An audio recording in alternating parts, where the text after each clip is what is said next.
Anjing ini bernama Buck, bukan seekor anjing rumahan biasa. Karena pemilik Buck adalah seorang hakim bernama Miller, maka Buck menjadi raja dari segala raja di lingkungan mereka. Layaknya anjing sewajarnya, Buck mengejar tukang pos sampai ke depan rumah majikannya. Tubuhnya yang besar membuat seisi rumah bergetar. Semua makanan juga disembunyikan saat Buck menuju ke arah dapur. Karena hari ini merupakan pesta ulang tahun, jadi Buck tidak diizinkan untuk merusak semua persiapan pesta.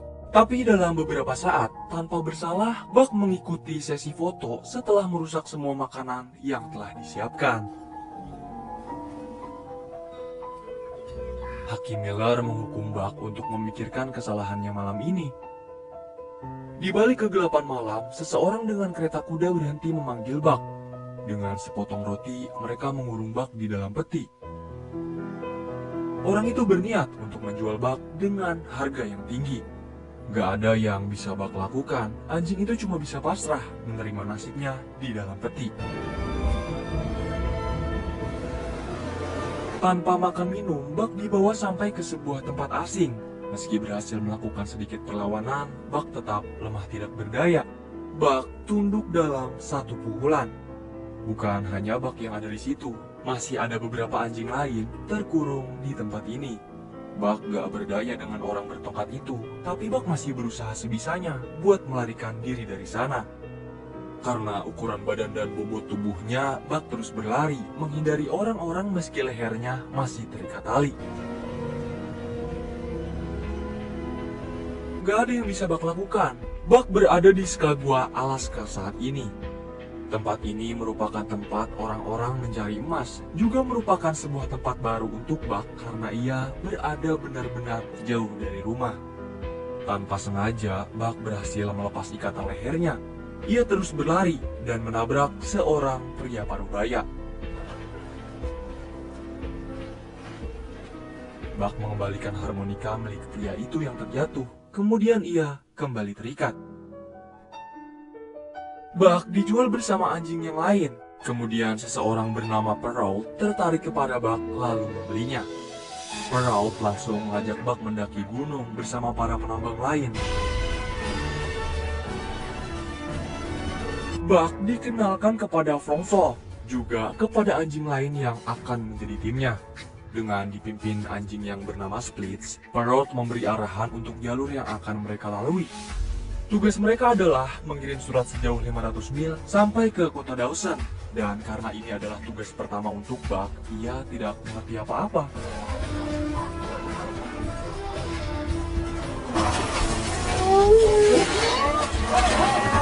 Mulai sekarang, Buck harus mengikuti apa kata majikannya, bukan insting yang ada di dalam dirinya. Cuma itu yang bisa membuatnya bisa bertahan dengan nasibnya saat ini. Ini hari yang baru untuk Buck. Ia mengikuti Splits dengan menyesuaikan tapak kakinya untuk berlari di permukaan tanah berbeda. Bahkan Buck mulai berbagi makanan dengan salah satu timnya. Dan Buck malah terlihat lebih baik dari Splits yang merupakan seorang pemimpin. Buck belajar dengan cepat. Ia sudah bisa mengerti tugas yang ia lakukan bersama timnya. Hal ini memberikan Buck kepercayaan diri dan kesenangan untuk dirinya. Kini Buck sudah menjadi satu kesatuan bersama para anjing tersebut. Doing the work of a sled dog, front Buck. Kelompok mereka tiba di sebuah sungai yang beku. Nah, François memastikan jalur yang mereka ambil aman. Tapi hal itu malah membuat dirinya terjatuh ke dalam sungai lalu terseret arus. Melihat kejadian tersebut, Buck segera menyusul François dengan menyibukkan dirinya.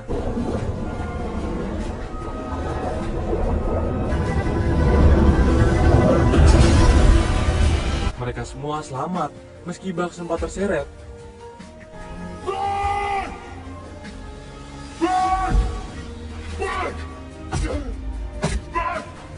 Ia berhasil keluar dari sungai es. Hal itu membuat Splits iri dengan apa yang dilakukan Buck.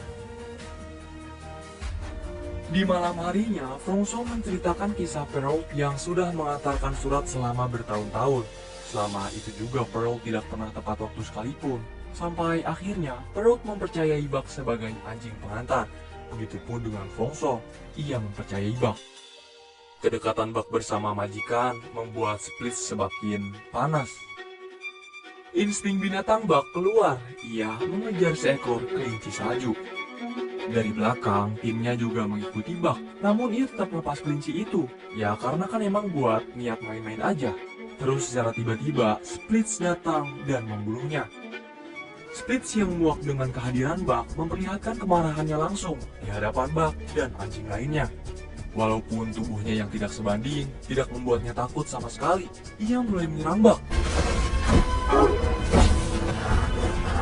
Gak banyak yang bisa dilakukan Buck, ia kalah telak dalam beberapa serangan Splits. Tapi hal itu tidak membuat anjing lainnya takut. Salah satu dari mereka kembali menyemangati Buck untuk kembali bangkit. Lagi-lagi, sesosok anjing hitam besar berdiri di hadapan Buck.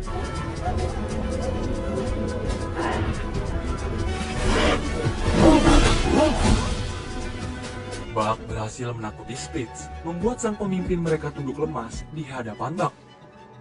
Splits pun akhirnya pergi, meninggalkan timnya dan tidak kembali. Sampai Perrault pun terus mencari Splits, namun ia tidak menemukannya. Buck berinisiatif untuk menjadi pemimpin.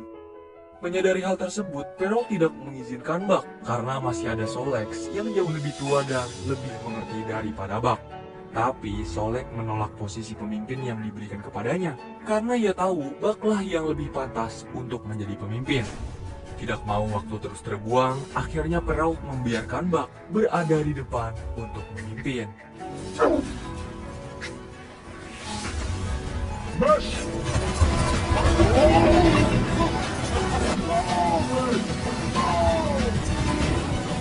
Kesenangan Perrault tidak bertahan lama. Sebuah longsor salju terlihat di hadapan mereka.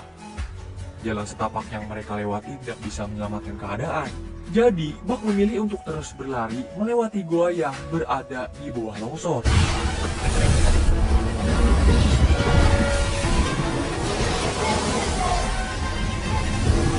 Kedatangan Perrault membuat semua orang tercengang lalu membukakan jalan untuknya. Karena ini adalah pertama kalinya mereka dapat waktu datang untuk membagikan surat. Nah, mereka bukan cuma membawa surat biasa, melainkan juga sebuah harapan. Sebuah kebahagiaan untuk orang lain. Buck menikmati kebahagiaan yang dirasakan semua orang saat mereka menerima surat. Sosok anjing hitam besar juga terus ia lihat, lalu hilang di balik kabut yang dingin.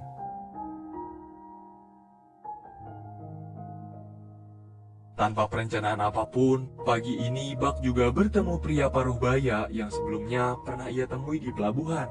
Dia bernama John. Ia berterima kasih karena Buck mau berhenti untuk mengantarkan surat miliknya yang ditunjukkan kepada istri dan anaknya yang akan berulang tahun. Mereka kembali ke kota untuk mengantar surat balasan. Ini adalah sebuah kemajuan yang pesat dari Perrault karena mereka bisa menempuh 2.400 kilo cuma dalam 80 hari. Tapi selain itu, Perrault juga mendapat sebuah surat resmi. Surat itu menunjuk kepadanya dan kepada anjing-anjingnya, yang mana surat tersebut memberitahu ke Perrault untuk menghentikan ekspedisi pengantaran suratnya. Ia juga diperintah untuk menjual semua anjingnya dan kembali ke Quebec. Jasa ekspedisi Perrault sudah tidak dibutuhkan kembali. Anjing-anjingnya pun dibawa ke tempat penjualan karena mesin telegram sudah masuk ke semua daerah. Mereka semua baru merasakan kedekatan yang teramat dekat. Buck juga baru menemukan kenyamanannya bersama para anjing dan majikan. Namun hal tersebut tidak lagi bertahan lama. Hanya dengan melihat ekspresi para anjing, sebuah kesedihan terasa sampai ke dalam hati. Selang waktu berlalu, seseorang datang untuk membeli Buck bersama timnya. Orang itu membawa tongkat yang menjadi sebuah pengalaman buruk untuk Buck. Ia menggunakan kereta mereka untuk mengangkut barang menuju ke sebuah tempat. Tapi gobloknya mereka kagak mikir, yang mana itu barang berat dah. Untungnya di sana ada John membantu para orang awam itu cara menggunakan kereta luncur. Karena musim semi sudah datang, beberapa dataran es mulai mencair. Nah parahnya, Buck bersama timnya terus dipaksa menyeret kereta seluncur di atas permukaan tanah. Kebodohan majikan barunya membuat para anjing sangat kesusahan dong tentu. Tapi, cambukan yang diayunkan majikan barunya tidak memberikan mereka pilihan. Di sisi lain, John sangat khawatir dengan keadaan Buck. ia pun memutuskan untuk menjemput mereka yang belum jauh dari pemukiman. Bener aja, Buck bersama timnya udah lemes, tapi mereka masih terus dipaksa sama majikannya. John mengancam mereka dengan menodongkan pistol dan membebaskan Buck. Tapi orang itu tidak memperdulikan, ia tetap melanjutkan perjalanannya. Dengan kondisi yang saat ini membuat Buck tertidur sampai 2 hari. Ia juga tidak melihat timnya di sana. Hal itu pun membuat Buck khawatir. Kemudian John membiarkan Buck tetap bertahan atau pergi meninggalkannya. John masuk ke bar untuk menenangkan diri. Disusul, Buck mengikuti dari belakang. Begitupun dengan orang yang sebelumnya. Ia datang dan langsung memukul John dari belakang. Ia marah karena anjing-anjingnya pergi meninggalkan dia di tengah hutan. Melihat hal tersebut membuat Buck marah dan langsung menyergap orang itu. Jelas-jelas dia yang salah datang membuat keributan. Ditambah orang itu membawa pistol di kantongnya. Buck terus mengikuti John. Ia juga mengetahui kalau saat ini John memiliki sebuah masalah. Tapi masalah nggak bisa selesai dengan minum-minuman doang. Jadi ia mengambil minuman John dan menguburnya di bawah kakinya sendiri. Hingga John mau menceritakan masalahnya. Ini adalah hari ulang tahun mendiang anaknya. Kematian anaknya membuat John menjadi semakin sedih. Ditambah dengan ia dijauhi oleh istrinya, membuat John mengasingkan diri dari lingkungannya. Oleh sebab itu pun ia datang ke Alaska, lalu bertemu dengan Buck. Kedatangan John ke Alaska bukannya nggak punya tujuan. Ia memiliki sebuah kereta Yukon. Menurut cerita yang beredar, itu adalah sebuah tempat yang memiliki sumber daya emas. Juga merupakan sebuah tempat yang menakjubkan karena belum pernah didatangi oleh orang-orang. Jadi, John mengajak Buck untuk pergi ke sana untuk berpetualang.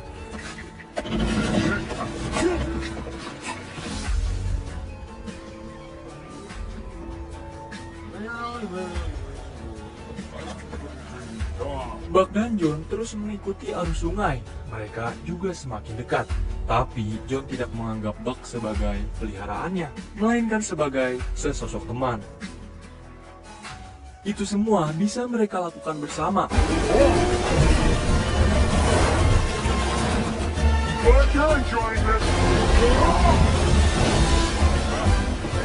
Selanjutnya perjalanan mereka diteruskan dengan berjalan kaki. Sampai sekarang, mantan majikan Buck masih terus dendam kepada John. Ia mendatangi rumahnya dan mendapatkan sebuah peta yang tersambung dengan peta miliknya. Sedangkan John bersama Buck sudah berada di wilayah tujuan. Sekarang Buck yang mencari jalan karena John tidak memiliki peta kelanjutannya. Beberapa meter berjalan, Buck menemukan sebuah rumah kayu tua yang sudah lama ditinggalkan oleh pemiliknya. Kemudian John menjadikan itu sebagai tempat peristirahatannya dengan menata dan menyingkirkan barang yang tidak terpakai. Sebuah kenyamanan mereka dapat, jauh perjalanan mereka sudah terbalaskan. Ditambah John menemukan sebuah emas dari dasar sungai depan tempat tinggal mereka. Lalu John bersama Buck pun mulai menyuling sungai tersebut bersama-sama.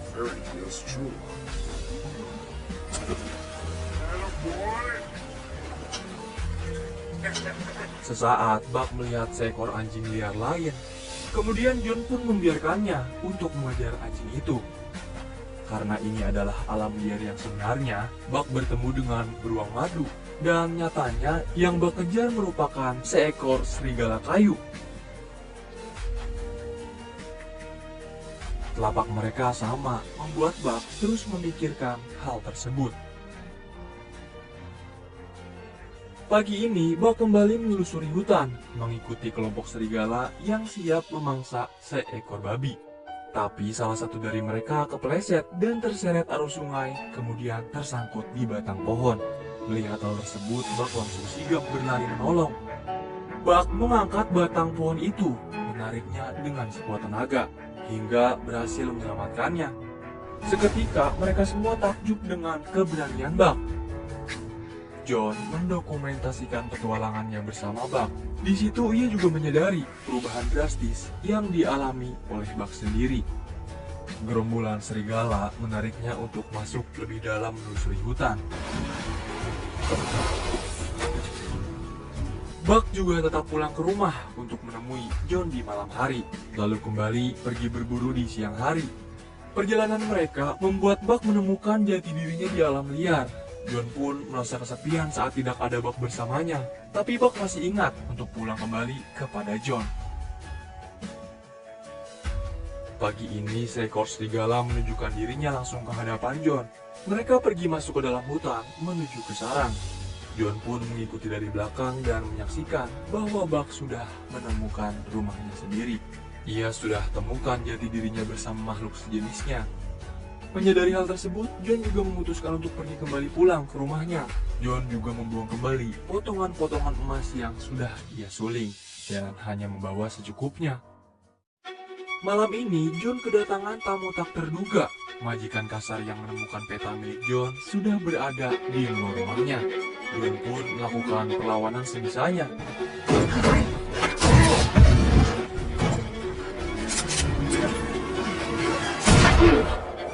Orang itu mengira bahwa John mengetahui sesuatu dari tempat tersebut. Ia juga mengira John cuma pengen mendapatkan semua emas untuk dirinya sendiri. Padahal kan John cuma mau berpetualangan aja. Dia juga nggak sengaja tuh nemuin itu. Menyadari John dalam masalah, ia segera melakukan perlawanan balik. Nah, orang itu tahu kelemahan Buck, yaitu pada sebuah tongkat pemukul. Namun, Buck berhasil mengalahkan kelemahannya sendiri. Gak ada yang bisa dilakukan Buck untuk menyelamatkan John. Ia hanya mencoba untuk menemaninya. Bagi John, ini semua adalah sebuah petualangan yang pantas diakhiri riwayatnya.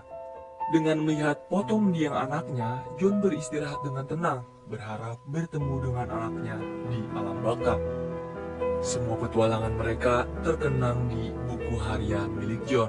Buck pun memulai petualangan barunya bersama para kawanan serigala. Ia yang memimpin kawanan tersebut dan membuat sebuah keturunan baru untuk kawanan mereka.